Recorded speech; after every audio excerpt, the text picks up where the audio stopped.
In the previous video, we learned about internal energy. We learned that internal energy can be transferred into a system from the surroundings, or it can be transferred out of the system into the surroundings. And when the change in internal energy of the system is greater than zero, this means that the change in internal energy of the surroundings must be less than zero. Because if the system gains energy, it must have come from the surroundings. And in the situation where the system is actually losing energy, then the surroundings must be gaining that energy. Okay, this was an explanation, an introduction to the ideas that encompass the first law of thermodynamics, which tells us that energy must be conserved. Okay, energy cannot be created or destroyed, it must be conserved. So if the system gains energy, the surroundings lost that energy.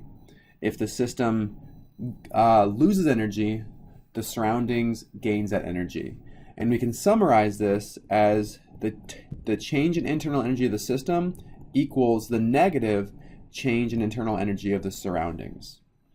Okay, in this video, we're going to explore how we can actually change the energy of a system. Okay, and there's really two different forms. There's two different ways that we can change the energy of a system. We can change it in the form of work, or we can change it in the form of heat. Okay, we give work the symbol lowercase w, and heat is the symbol Q.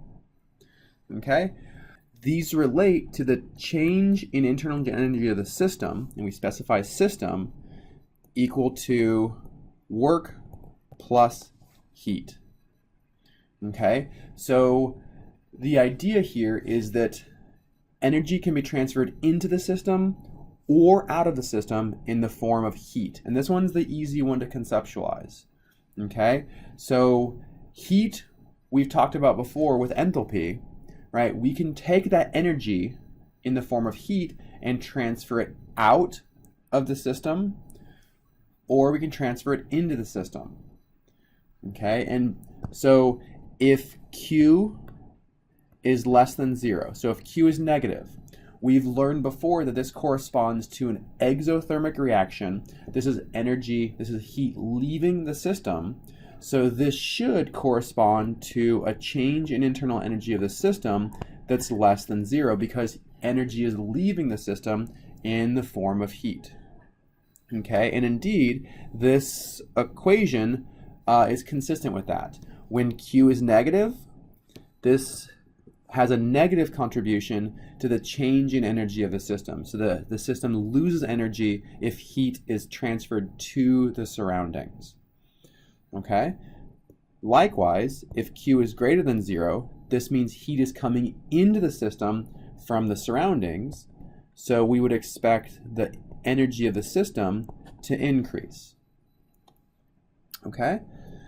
In terms of work, kind of the same idea goes. So when work is negative, so let's change colors here. So when work is negative, this means the change in internal energy of the system, we would expect to have a negative contribution. Okay? If work is positive, then we would expect the energy of the system to increase. Okay, so let's explore this term work a little bit, okay? Because it's not as intuitive as the transfer of heat. Heat is just transferring energy as heat, okay?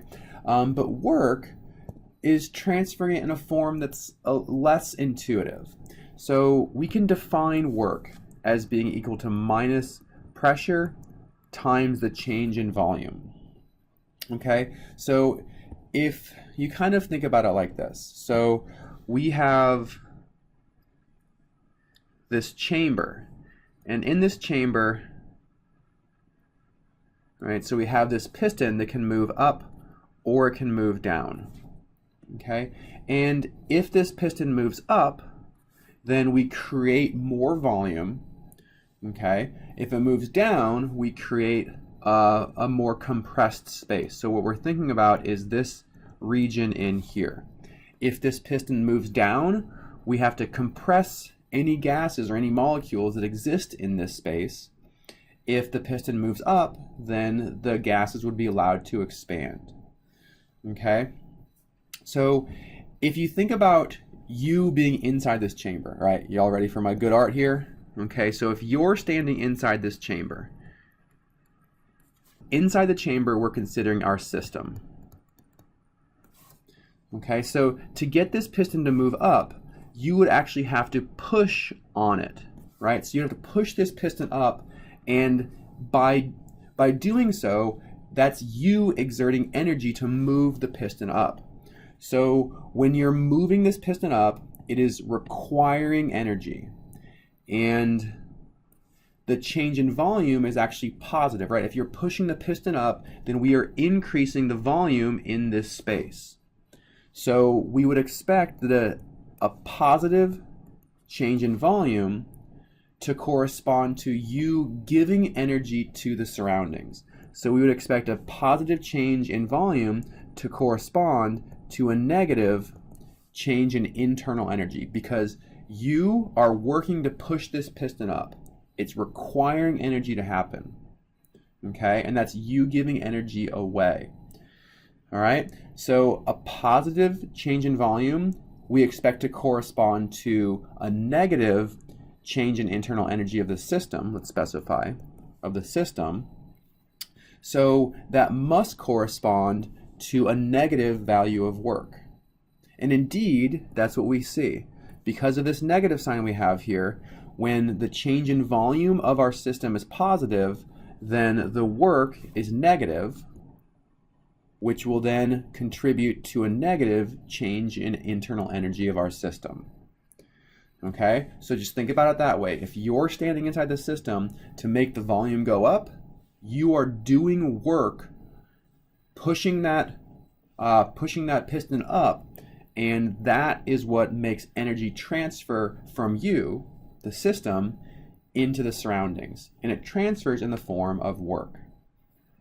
All right, so another really good example of this is a car engine, or really any kind of engine, right? So if we think about your gas tank, okay, this is your gas tank right here. You have a certain amount of gas in your tank, right? And when this gas gets burned, then you're using up the energy provided by your gas, right? So that the amount of gas you have here corresponds to the amount of internal energy. And as you use up your gas, you are decreasing the total internal energy in your gas tank. That gas is leaving, right? The energy from that gas leaves in two different ways. One way is the work done by your car to move it forward. The other way that it leaves is heat, right? So if you open your hood and touch the engine, it's really hot. And that's because some of this energy that's being used up is leaving in the form of heat. In the next video, we'll take these ideas of work, heat, and change in internal energy of a system, and we'll relate it to our known variable enthalpy.